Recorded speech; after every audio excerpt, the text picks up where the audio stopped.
Reading text How Humans Evolved Language. A. Thanks to the field of linguistics, we know much about the development of 5,000 plus languages in existence today.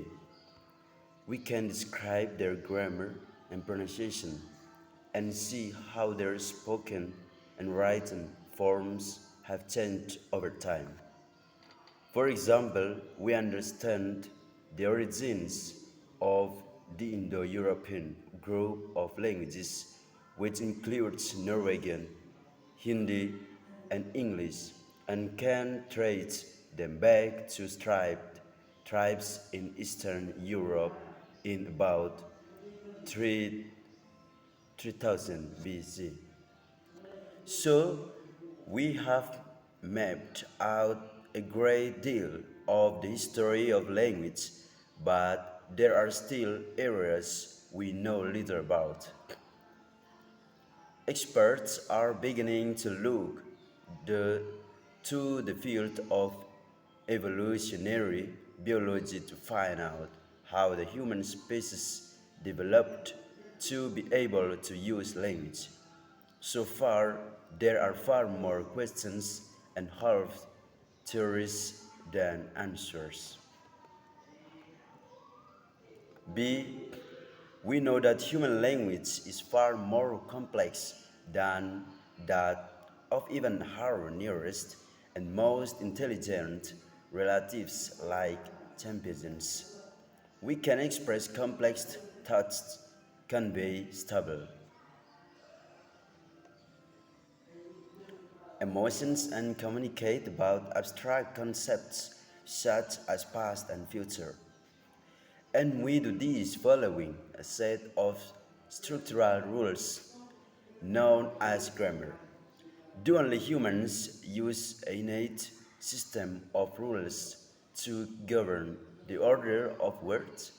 Perhaps not, as some researchers may suggest the humans share this capability because they are able to recognize when these rules are broken.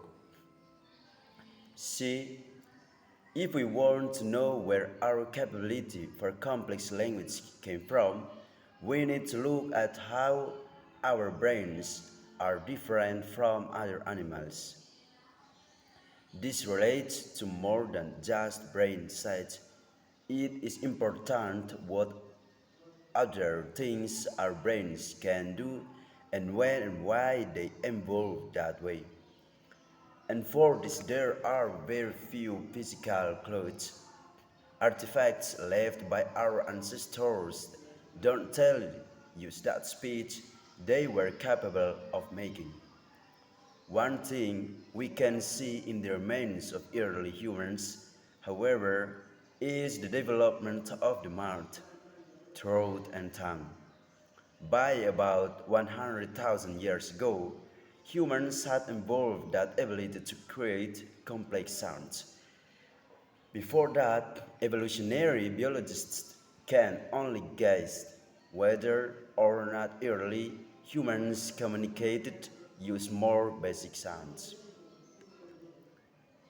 The another question is what is it about human brains that allowed language to evolve in a way that it did not in other primates? At some point, our brains became able to make our mouths produce vowel and consonant sounds, and we developed the capacity to invent words to name things around us. These were basic ingredients for complex language. The next change would have been to put those words into sentences similar to the proto-language children use when they first learn to speak. No one knows if the next step, adding grammar to signal past, present, and future, for example, are plurals and relative clauses, required a future development in the human brain or was simply respond to our increasingly civilized way of living together. Between 100,000 and 50,000 years ago, though we start to see the evidence of early human civilization through cave paintings, for example, no one knows the connection between these and language. Brains didn't suddenly get bigger, yet humans did become more complex and more intelligent. Was it using language that caused their brains to develop? Or did the more complex brain start producing language? A.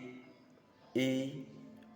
More questions lie in looking at the influence of genetics of brain and language development. Are there genes that mutated and gave us language ability? Researchers have found a gene mutation that occurred between 200,000 and 100,000 years ago, which seems to have a connection with speaking and how our brains control our mouth and face. Monkeys have a similar gene, but it did not undergo this mutation. It's too early to say how much influence genes have on language, but one day the answers might be found in our DNA.